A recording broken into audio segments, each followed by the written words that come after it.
Okay, this is going to be the wrap-up chapter of the book and some of the most current trends that are happening right now in healthcare. The biggest thing that's going on right now is what we're calling transitional care. And doctors' offices in our area, nursing homes in our area, the hospitals, all have what are now being called transitional nurses. And it's almost like case management for the elderly.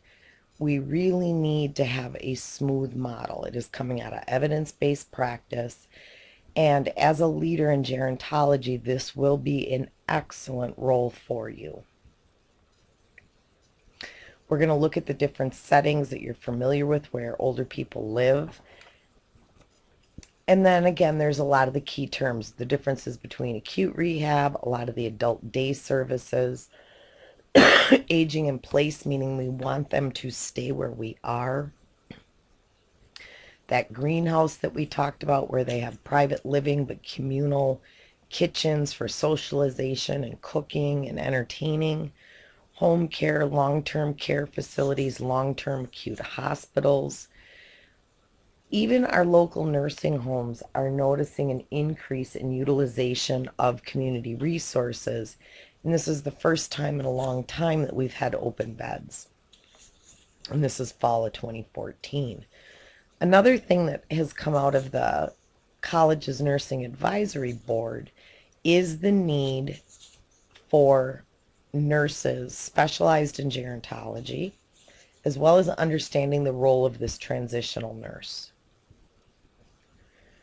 Again, this is falling under the health care policy of the Patient Protection and Affordable Care Act. We're trying to reduce readmissions, focus on education, health promotion, risk reduction.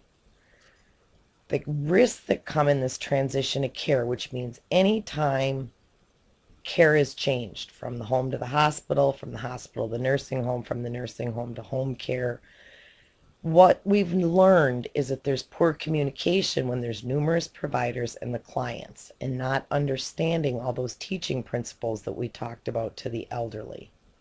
There's lack of coordination of care.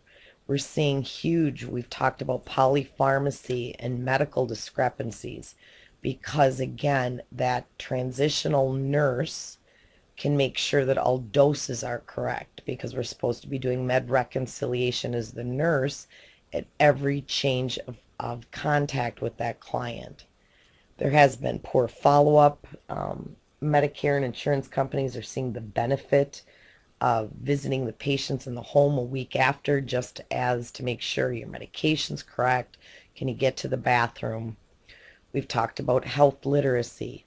The lower the health literacy, the higher risks for more comorbidities and illnesses.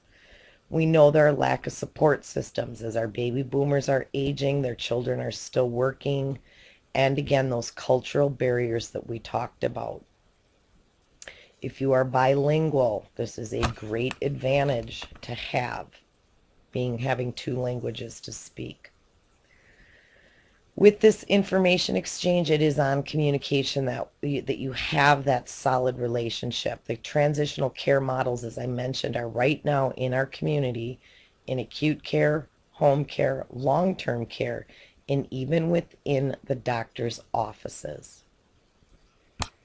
Healthcare settings that these are occurring in, like I said, is the hospital, rehab, transitional or progressive care units, long-term acute hospitals, and home care. So this is being seen everywhere now. It is the new best practice trend. People can't afford long-term care. We have it, but really it should only be utilized for those that cannot care for themselves or with advanced dementia, where a family, which is so taxing on families.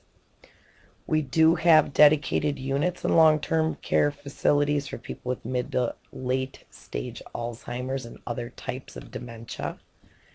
And we're looking at the Eden alternative as a way to transform the way we look at institutional approaches. And if you think of the biblical thing and the Garden of Eden, Eden being the best that we can give them. where we want a community where life is worth living, no matter what age you are, what disability you have. Adult care day services. This is the concept also along the line of daycare for children, daycare services. Because of the aging population and working children, this allows children to still be able to maintain their full-time jobs, participate with their family activities, but yet have either the service come to their home, or is the person is able go to the adult day services. Again, those assisted living, this is wonderful for people that are socially isolated. They can still live in some places very privately and have those communal areas. Coming home, affordable assisted living. This is really being happening more in rural America, where you don't have a nursing home, that we want people to have assisted living solutions, especially in underserved communities, low-income housing. We talked about that greenhouse concept, having your home within a community, and these retirement communities that are just everywhere down south, where you see more of the graying of America retiring. The the options, of course, the best is independent living. Again, that naturally occurring retirement community where they have more activities than they don't know what to do. We're also seeing a little shift in elder cottages. They're freestanding, they're modular, safety of living, having the independence and some assistance, very tailored. But this again can also, if the person can afford it, is still cheaper than being in the nursing home. We've talked a lot about hospice care and living with quality until the end. Having that team approach where our focus really is on symptom and pain management. Hospice can be wherever the patient resides, their home. Hospice is provided in nursing homes. Some hospices have their own facilities, like in Wausau we have the hospice house. So wherever the person lives, we can provide more care, and this does allow up to a point people to still live in assisted living where maybe there isn't as many hours or skilled nurses even available. This is what I want you to really look at, that I have available for you on the course, is all about this transitional care. Especially with gerontology, it really is our role, is to make sure that there's seamless transfer, that we're looking at their medications, that we're understanding the gero syndromes, that we want follow-up in the home. People may not be hearing everything at home, in the hospital or during that transfer or at the doctor's office, to make sure that back in their own environment that things are understood and managed correctly. We do need to provide respite care. It is such a task for that family that may still be working, has other commitments, to provide 24/7 care. Unfortunately, respite care is not covered by Medicare, Medicaid, or insurance companies. With hospice, when someone's in a hospice program, they're allowed 5 days respite care every 90, and some families plan that. But again, you also have to look at the transferability of that person to that acute care setting for respite.